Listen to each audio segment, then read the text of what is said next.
Hey everyone, thanks for logging on to StateChampsNetwork.com. Time for another version of the online Inside Buzz. This is Tom Markowski of the Detroit News. My name is Lorne Plant, and we kind of keep this rapid fire. We've got 4 topics to throw at you this week.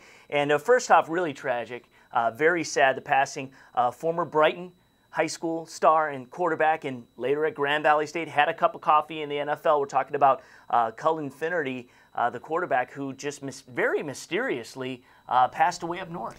You know, reading about, 30 years old, reading about this, I don't think anybody really knows right now what happened. Unfortunately, he kind of split off from his family, was fishing, and was on a boat, and some type of accident took place.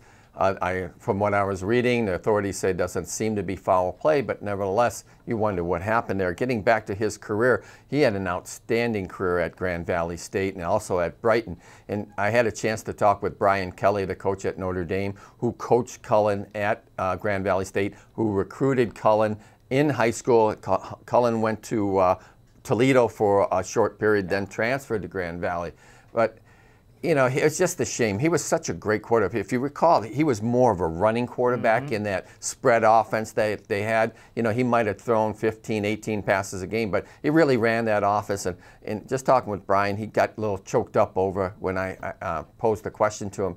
And he said, you know, he led me to a national championship. And you think about certain things that happened. Just take Brian Kelly, for example, how Cullen helped really define his career and helped him move on to Central Michigan, Cincinnati, and then to Notre Dame. But it's just a shame, and I know the area. It's in Lake County. I have a place up north not far from there, and boating accidents are you really have to be careful out there. And unfortunately, it looks like he was by himself, and we're still trying to find out the answers. Yeah, made some phone calls that he was worried somebody might be stalking him, or very bizarre, but they do say it was natural causes, and I'm sure this investigation will continue. But again, he was tremendous. Came out of the shadow of Drew Henson at Brighton, which of course was a big shadow to come out of.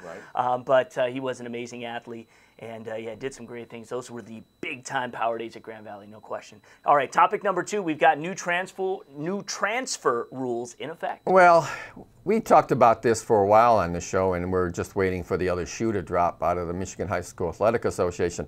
For a while now, they wanted some more stringent rules, and now we finally have them. Now they can say a transfer student athlete will sit out a whole year, not just one semester. And for them to implement that new rule, they would have to have contact with a person from that school that they are transferring to. For instance, if you have an open gym during the summertime and you get some new players in from other schools, and they say, well, this is a pretty good system here, I like the players, and they transfer into that school, that next semester, boom, you're immediately ineligible for a semester. And also, let's say you are a wrestler, for example, and you're working out with someone from a different school district, whether it be weight training or whatever, to get yourself prepared for the wrestling season, and then you transfer to that school. That is also cause for the MHSAA to have that student athlete sit out for 2 semesters. I think it's going to be a deterrent, but you got to keep an eye on things. But also within this, usually the school would have to, how should I say, point the finger at this individual. That's no longer the case. If it's out in the open and they know that took place, the Michigan High School Athletic Association, boom, they can implement that rule. All right, we'll definitely see. I think we'll see a lot of spies out there this summer. I would hope so. All right, topic number 3, wanted a Week 3 opponent. Well, I was talking to George Port from Orchard Lake St. Mary's recently, and he's still looking for a Week 3, and it gets back to the subject talking about football here. So. Right, yeah, George does coach basketball. Yeah, he does. Right. An AD there. Yeah. He also cleans the halls when they don't have short of help. But it gets back to the subject of scheduling for football teams. And we're always watching a Brother Rice, or even on the west side of the state, a Rockford or a Hudsonville, some of the big-time schools, will have to schedule out of state. And it gets back to how can you ease scheduling? The latest proposal got basically shot down before it actually got a chance to fly. That was the strength of schedule. Right. And I think just make it simpler. Even Thomas Wilcher from Cass Tech came up to me. I did not, how shall I, solicit his opinion on this. He has a strong enough opinion as it is. These coaches want week 9 as the first playoff day, meaning you would double the amount of playoff entrants right now, and it would be much better. Right now it sits at 256. What you would have then is 512 that would make the playoffs. And I've said this all along. I've said this for years, and the coaches, I think, are just getting fed up with it. What you would have at the end of the season, you'd have some 1-7, 0-8 teams not making the playoffs. If they want to play a 9th week, they're more than welcome to schedule a game against a non-playoff team to fill out your schedule. This would ease all scheduling problems. You would not have people afraid not, to play at Orchard Lake St. Mary's or at Cass Tech, for example, because they would be in the playoffs anyways.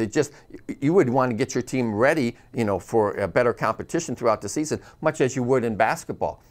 So I like the idea. Let's hopefully the coaches will get this ball rolling. That's right. Listen to Commissioner Markowski.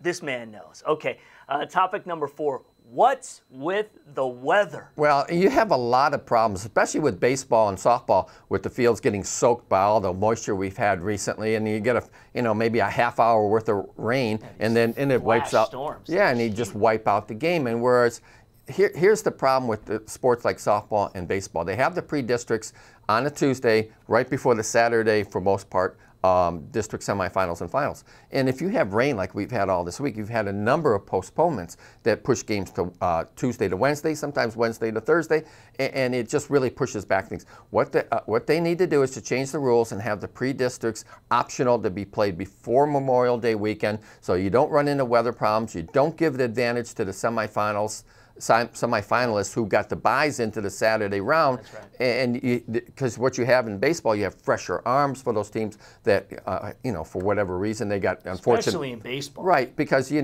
have some, limited amount of good pitchers out there. So it not only is it for the arms and trying to get those arms fresh for the semifinals, it also prevents them backing up the games later in the week like we've seen this year. Absolutely. And it's going to rain next year too. And it's going to rain the next year too. It's springtime in Michigan. Yes, it is. Yes, it is. Just wait a minute and it'll change, no doubt about it. All right, that's another edition of the Inside Buzz. Thanks for tuning in. We'll talk about track, state finals, and stuff that we're going on. Tennis too. All right, next week we're rolling.